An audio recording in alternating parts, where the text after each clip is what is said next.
Hola a todos estudiantes, hoy veremos la clase Costeo por procesos. ¿En qué consiste el costeo por proceso? Como hemos visto en clases anteriores, tenemos sistemas de acumulación de los costos: la orden específica de fabricación, el sistema de costeo por proceso y el sistema de costeo ABC. La orden específica de fabricación era para acumular los costos de órdenes a pedidos del cliente, de producciones con las peticiones de clientes específicos. Entonces cada orden era distinta a otras. En este caso es una producción masiva, homogénea. Por ejemplo, todos aquellos productos que son iguales los unos a los otros. Los lápices, los cuadernos, las poleras que compramos en grandes tiendas, los automóviles, todo aquello que en el fondo no existe diferencia. Son grandes cantidades de producción y homogéneas. Por lo tanto, aquí la separación del proceso productivo es por departamentos, no por órdenes. En el caso anterior, la orden acumulaba todos los costos que implicaba esa orden, ese pedido especial. Aquí no, porque dado que es una gran producción masiva de productos, podemos ir separando por etapas la producción. Esa es la complejidad de este sistema.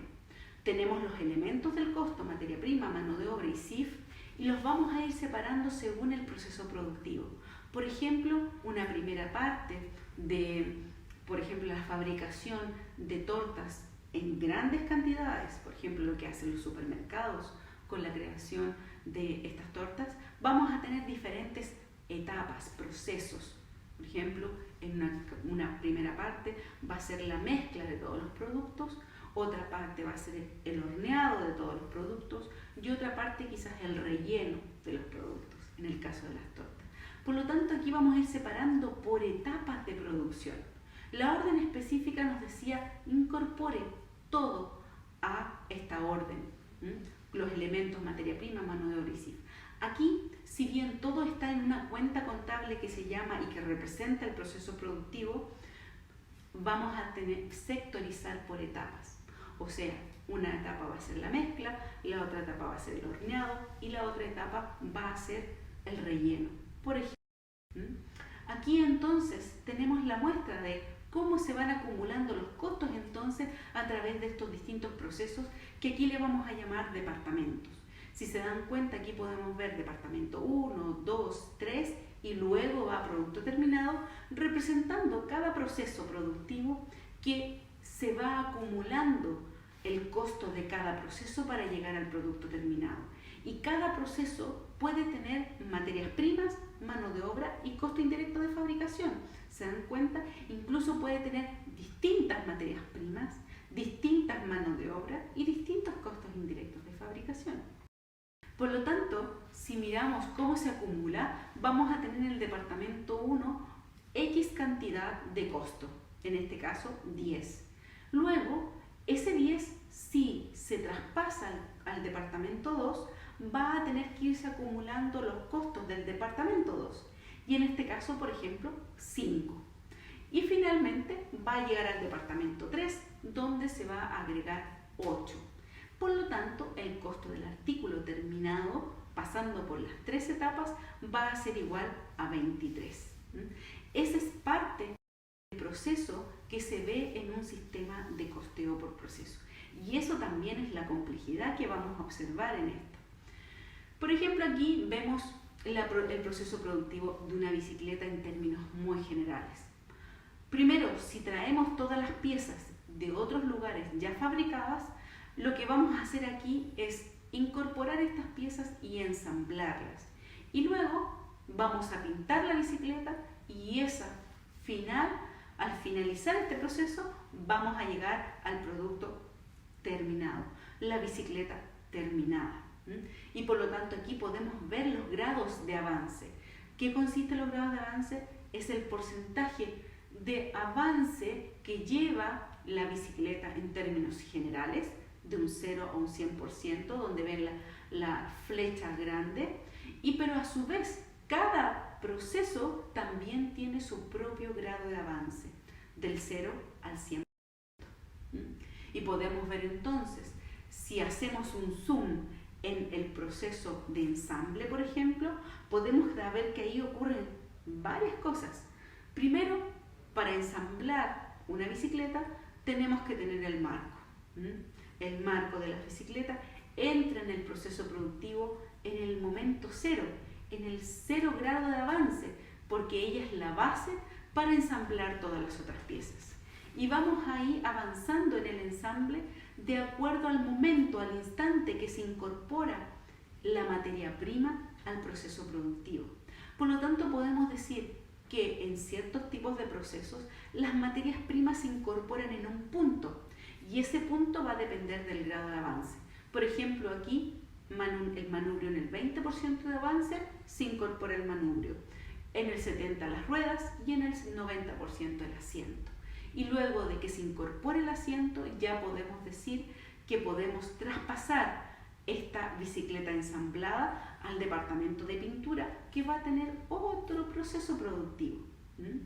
Pero por otra parte, en este mismo proceso obviamente también hay otros costos involucrados, la mano de obra y el CIF.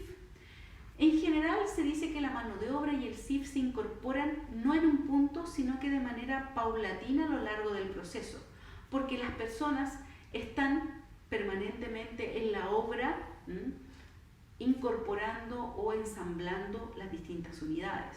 Por lo tanto, forman parte de todo el proceso, están transversales.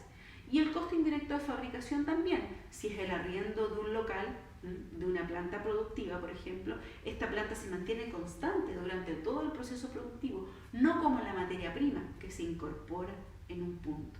Pero también podemos decir que la materia prima, algunas también son incorporadas de manera continua.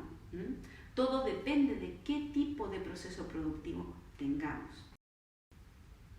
Ahora, para nosotros ir contabilizando este paso de una etapa a otra etapa en el proceso productivo hasta llegar al producto terminado, debemos hacer 4 informes de producción para poder determinar los costos. No es algo sencillo, porque imaginen que es continuo, permanentemente estamos produciendo grandes cantidades, todas ellas entran al proceso productivo, los materiales, las materias primas entran al proceso productivo de manera continua y se incorporan las manos de obra de manera continua. Entonces, en algunos puntos, por ejemplo, periodo a periodo, mes a mes, dependiendo de la empresa, cada cuánto quiera tener el control del inventario, vamos a ir chequeando, viendo en qué etapa está, cuántos hemos terminado, cuánto es el costo. Para poder llegar a ese costo tenemos que ir, obviamente, momento a momento, ir haciendo, obviamente, un recuento de todo ello. Por lo tanto, primero vamos a hablar del plan de producción. En este plan de producción vamos a poder ver cuántas unidades entran, cuántas materias primas entran y cuántas unidades van a salir. Por lo tanto, esas unidades que van a entrar y que van a salir nos van a permitir determinar el costo de ese proceso productivo. Entonces, las unidades por contabilizar van a ser las unidades que entran a ese proceso productivo, a ese departamento. Y las unidades contabilizadas son las unidades que van a salir de ese proceso productivo. Y aquí las que salen tienen distintas características, porque pueden salir terminadas para transferirse y transferidas al departamento siguiente, o pueden ser aquellas unidades, por ejemplo, bicicletas ensambladas, que están listas, pero no se transfieren al departamento siguiente. ¿Por qué? Por distintas causas. Por ejemplo, no hay bodega para almacenarlas, tenemos que almacenarlas aquí, etc. Por lo tanto, aquí lo importante es cuál es el costo al cual vamos a transferir al departamento siguiente la unidad. Y por eso es que tenemos que hacer todos estos informes para poder determinar la gran pregunta: ¿a qué costo se transfiere? ¿A qué costo se transfiere al departamento siguiente? Para que así, acumulando y acumulando costos, lleguemos al costo final de la unidad con todos los costos de los procesos a los cuales se vio afectada. Pero también pueden haber unidades que quedan en el proceso. Van a haber unidades que se transfieren y las cuales debemos tener clarísimo el costo, pero también van a haber unidades que están en el proceso, que están en algún grado de avance del proceso productivo. Y esas obviamente también debemos costearlas, debemos saber cuánto es el costo de lo que se mantiene en el proceso. Ahora, para poder determinar ese valor, vamos al proceso o al informe siguiente, por llamarlo así, que es el plan de producción equivalente. ¿Por qué es importante llegar a este plan? Porque, como les dije anteriormente, es importante saber cuánto es el costo de las unidades que se traspasan al departamento siguiente y cuál es el costo de las unidades que quedan en proceso. Pero si es una producción continua de altas cantidades de unidades, no sabemos necesariamente cuánto es eso. Y por lo tanto debemos tener muy claro cuántas son las unidades que se terminaron, como aquí dice UTT, unidades terminadas y transferidas. También la UT más NT, que significa unidades terminadas pero no transferidas. Y por lo tanto también tendríamos las unidades en proceso. Toda esa suma debe ser igual a las cantidades que entraron en el momento, en el otro informe. Debe cuadrarnos esa cantidad. Entonces después lo que hacemos aquí es ver la materia prima y la mano de obra y el CIF, que son los costos, dónde están presentes. Por ejemplo, las unidades terminadas y transferidas deberían tener todos los costos. ¿Por qué? Porque se comenzaron y se terminaron en ese periodo. Por lo tanto, van a tener materia prima, van a tener mano de obra y van a tener CIF. Las unidades terminadas y no transferidas también, porque lo único que no se hizo es transferirlas al departamento siguiente, pero están terminadas. Pero aquí la gran pregunta es en el caso de las unidades en proceso. No están terminadas, por lo tanto, no tienen todos los costos. Y debemos ver cuál es el grado de avance, dónde quedaron. Y si, por ejemplo, quedaron en un X porcentaje, ver si en ese porcentaje qué elementos sí están incorporados en el costo.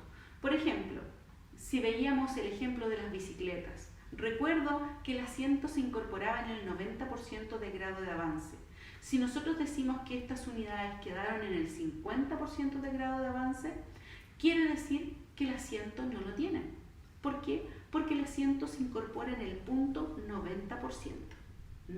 En ese grado de avance es donde el asiento se va a incorporar a la bicicleta ensamblada. Por lo tanto, si estas unidades en proceso llegaron al 50%, no llegaron a esa etapa donde se ensambla el asiento. Por lo tanto, si yo tuviera aquí una columna que dijera materia prima asiento, debería ser 0 para las unidades en proceso, porque no contiene ese costo. Por lo tanto, es muy importante identificar cuáles son los elementos del costo que están para las unidades en proceso. Luego de ahí yo puedo sumar las unidades en proceso, pero convertidas en equivalente, porque no tienen todo el grado de avance, más las unidades terminadas y las unidades terminadas y no transferidas.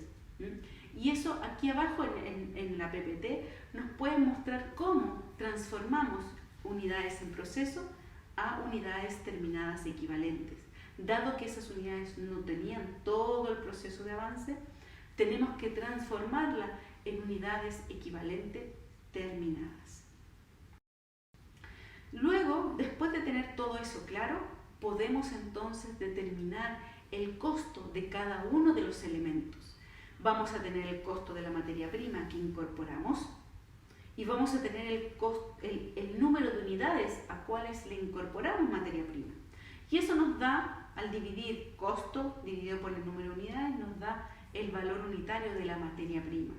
Así igual con la mano de obra y con el CIF, y la suma de todo esto nos va a dar el costo total de la unidad terminada de ese departamento. Y así podemos traspasar al siguiente departamento, multiplicado por el número de unidades, este costo unitario. Y eso, entonces, aquí se puede definir y determinar. Y este último informe es el que nos va a dar este valor total del costo a transferir al siguiente departamento. Y como unidades, por ejemplo, aquí está unidades terminadas y transferidas, la cantidad de unidades que se van a traspasar al otro departamento total. Ese costo, ese total es el que nos va a permitir hacer el asiento de traspaso del departamento 1 o del departamento, por ejemplo, de mezcla al departamento 2 o, por ejemplo, el departamento de horneado. Ese es el costo que se transfiere.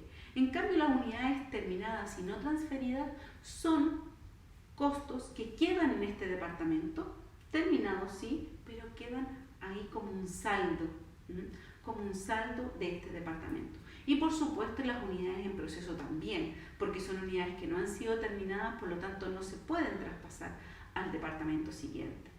Y este total, si nosotros sumamos todo lo que en este informe aparece, va a tener que ser exactamente igual al saldo en el caso de las unidades terminadas pero no transferidas, y en el caso de las unidades en proceso, si yo sumo ambos valores, va a ser igual al saldo que quede en la cuenta de mayor del departamento 1 o del departamento de mezcla de este departamento.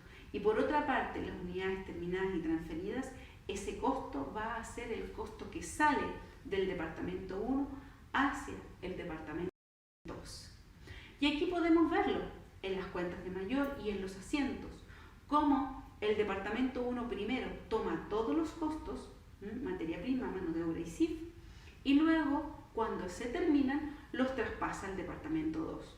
Y como yo les comentaba, el departamento 1 va a tener un saldo, y ese saldo final va a ser lo que quede conformado por, siguiendo el ejemplo anterior, por las unidades terminadas no transferidas y las unidades en proceso. Bien, estudiantes, esta es nuestra clase de costeo por proceso. Muchas gracias.